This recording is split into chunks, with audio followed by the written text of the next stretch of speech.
पुढचा क्वेश्चन आहे explain step by step procedure follow in the structural auditing. तो structural audit म्हणजे काय, कोणतं पण इंजिनिअरिंगचं जे स्ट्रक्चर आहे जनरली बिल्डिंग, त्या बिल्डिंगचा चेकअप करतो आपण टाईम टू टाईम, बरोबर का. तर त्याला बोलतात स्ट्रक्चर. तो हेल्थ काय म्हणायचं, health checkup of the building is called the structural audit. पण यांनी काय विचारलं, यांनी म्हणलं की तुम्ही काय सांगा, तुम्ही हे बघा 2 मार्काला त्याच्या स्टेप्स आहेत, ठीक आहे. तो स्टेप्स म्हणजे अगदी कोणकोणत्या स्टेप्स आहेत त्यांचे 2 मार्क झाले आणि एक्सप्लेन करायला 4 मार्क देतात, 6 मार्काचा प्रश्न आहे. बघा मग आता पहिला काय, सगळ्यात पहिले आपल्याकडे व्हिज्युअल इन्स्पेक्शन. पहिली प्रोसिजर काय बरं का, यादी बनवायची त्याची. व्हिज्युअल इन्स्पेक्शन म्हणजे काय, जेव्हा आपण तुम्ही चेक करायला जाणार ना, पहिले बघा बाहेरून बिल्डिंगला, ओके का. त्याला बोलतात व्हिज्युअल इन्स्पेक्शन. तो व्हिज्युअल इन्स्पेक्शन करा. 2 नंबर तुम्ही व्हिज्युअल इन्स्पेक्शन केल्याचं ना, हातामध्ये आपली मशीन राहतेच. नॉन डिस्ट्रक्टिव्ह टेस्टिंग मशीन जे आहेत ते तुमच्या हातात राहू द्यायचं. तो नॉन डिस्ट्रक्टिव्ह टेस्टिंग करायची, डिस्ट्रक्टिव्ह टेस्टिंग करायची, दोघं प्रकारच्या टेस्टिंग करून द्यायच्या, ओके. आणि ठीक आहे, हे बाकीचे वाक्य तुम्ही काढायचे नाही, काही गरज नाही. एक झाला visual inspection, non destructive test. 3 number corrosion potential assessment.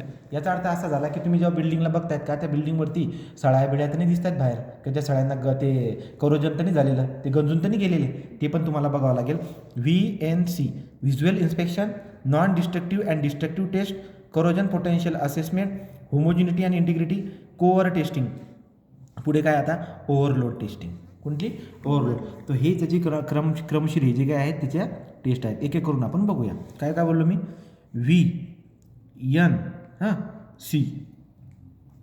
VNC, SCO, HCO.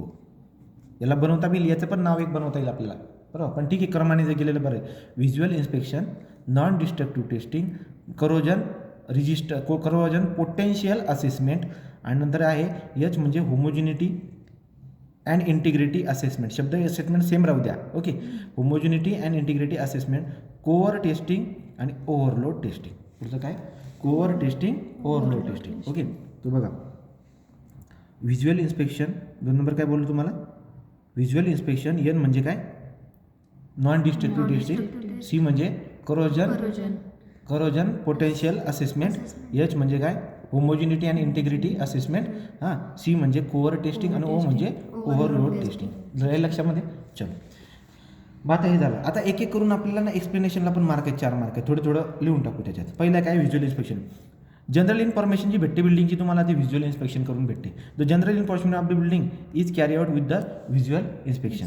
Structural system of the building, addition and alternation in the building. बघा तुम्ही व्हिज्युअल इन्स्पेक्शनमध्ये काय काय करतात बरं का, कुठे ओलावा आहे का, कुठं लिकेज झालं आहे का, तो डॅम्पनेस अँड लिकेज चेक करतात.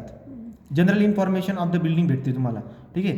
आणि नंतर addition and alternation in building, काही ॲड केलं आहे का, काही बदलवलं आहे का, addition and alternation of building. Structural system of building. आता या 4पैकी तुम्ही कुठलेही 2 लिहू शकता. जसं की मला वाटतंय general information of building, dampness and leakage of building and addition and alternation of building, हे 3 पॉईंट लिहून टाकायचे व्हिज्युअल इन्स्पेक्शनमध्ये.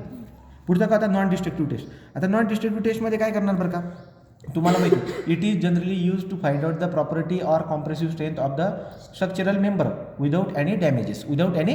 हे तर तिला डेफिनेशन लिहून टाकायची, ठीक आहे. मग आता याच्यामध्ये काय काय लिहिले, बस एवढं एक डेफिनेशन तुम्ही याच्यात लिहायची, एवढं सगळे लिहित बसू नका, तुम्हाला जमणार नाही, ओके. तो काय बोलायचं, इट इज द टेक्निक, हे बघायचं म्हणलं आहे, technique use the science technology industries inspection testing evolving the material component. एवढं सगळं तुमच्या डोक्यात बसणार नाही. इंग्रजीत कसं लिहायचं, it is the type of the testing which is generally use to find out the what properties, different properties of the material without any destruction, ठीक आहे. म्हणजे तोडताड न करता जर तुम्ही प्रॉपर्टी शोधत असणार तर त्याला नॉन डिस्ट्रक्टिव्ह टेस्ट बोलतात. For example rebound hammer test, कुठली, रिबाउंड हॅमर टेस्ट. नंतर ultrasonic pulse velocity test, okay का. या पद्धतीने तुम्ही याची 2 नावं बी लिहून द्यायचे, ठीक आहे. VNC, HCO. पुढचं काय, आता V म्हणजे काय सांगितलं, व्हिज्युअल इन्स्पेक्शन. N म्हणजे काय सांगितलं, नॉन डिस्ट्रक्टिव्ह टेस्ट. 2 झाल्या. आता करोजन पोटेन्शियल असेसमेंट. काय असते असेसमेंट, जास्त वाडी बोलू नका. Corrosion potential assessment. मग आता काय आहे, आता याचा अर्थ असा आहे, जेव्हा बी तुम्ही जाणार ना, तुम्हाला बघितलं, तुम्हाला काही सळे दिसत असेल तर तिच्याकडे आपल्याकडे मशीन राहतात, कव्हर मीटर आहे. कव्हर मीटर म्हणजे मी काय करणार, ही समजा हे भिंत आहे ना, याच्यावर कव्हर मीटर फिरवायचं, याच्यावरून कळून जाते सळई किती आतमध्ये, समजलं का. तर कव्हर मीटरचा वापर करायसाठी करतात, टू मेजर द कव्हर. तुम्हाला कव्हर माहिती आहे ना, क्लिअर कव्हर, आठवतं का, क्लिअर कव्हर शिकवलं आहे. To measure the cover of the reinforcement, diameter of reinforcement and spacing of reinforcement. समजलं का? याचा अर्थ असा झाला की cover of reinforcement measure to measure the cover of reinforcement, diameter of reinforcement and spacing of reinforcement, त्यासाठी आपण cover meter वापरतो. हाफ सेल मेथड कायसाठी वापरतात? To determine the probability of corrosion in embedded steel. स्टीलमध्ये corrosion होईल का नाही ते to determine the possibility of corrosion. इतकं लिहा, इथपर्यंत कळालं का? हां. कवर मीटर काय काम करते? To find the clear cover. काय म्हणायचं? To find the clear cover. Half cell method काय काम करते? To determine the possibility of corrosion. झालं, ओके. आणि नंतर परमेबिलिटी पण आहे, पण तुम्ही 2 लिहायचे. झाले का? 2-3 झाले का? याच्यामध्ये काय बोलायचं? It is the type of the technique or it is the type of the testing in which the surface of the concrete is testing or calculating their property without any destruction. हे झालं non destructive test, corrosion potential test. आता homogeneity core हे बघा. आता homogeneity आणि इंटिग्रिटीमध्ये काय लिहायचं आहे? अल्ट्रासोनिक पल्स व्हेलोसिटीचा वापर करून आपण क्रॅक किंवा डिस्कंटिन्युटी मेजर करून घेतो. तुम्हाला होमोजिनिटी बघायची ना, की किती कुठे क्रॅक आलेले आहे का ते चेक करायचं आहे. तो अल्ट्रासोनिक पल्स व्हेलोसिटीच्या मदतीने आपण क्रॅक किंवा डिस्कंटिन्युटी चेक करून घेतो. Core testing in this method to measure the strength, permeability, density of concrete by taking the core sample. काय करायचं माहिती आहे का? आता भिंतीमधून एक तुकडाच बाहेर काढून घ्यायचा, त्याची काय काय फाइंड आउट करायची? स्ट्रेंथ, परमेबिलिटी आणि डेन्सिटी ऑफ कॉन्क्रीट. तो समजला का? तो कोअर टेस्टिंगमध्ये काय करतात? डायरेक्टली कोअर सॅम्पल बाहेर काढतात आणि त्याच्यावरती स्ट्रेंथ, परमेबिलिटी आणि डेन्सिटी मेजर करतात. समजलं? हां. आणि लास्ट आहे डिस्ट्रक्टिव्ह आणि ओव्हरलोडिंग टेस्ट. डिस्ट्रक्टिव्ह म्हणजे याला एक तोडून टाकायचं. समजलं का? तोडून.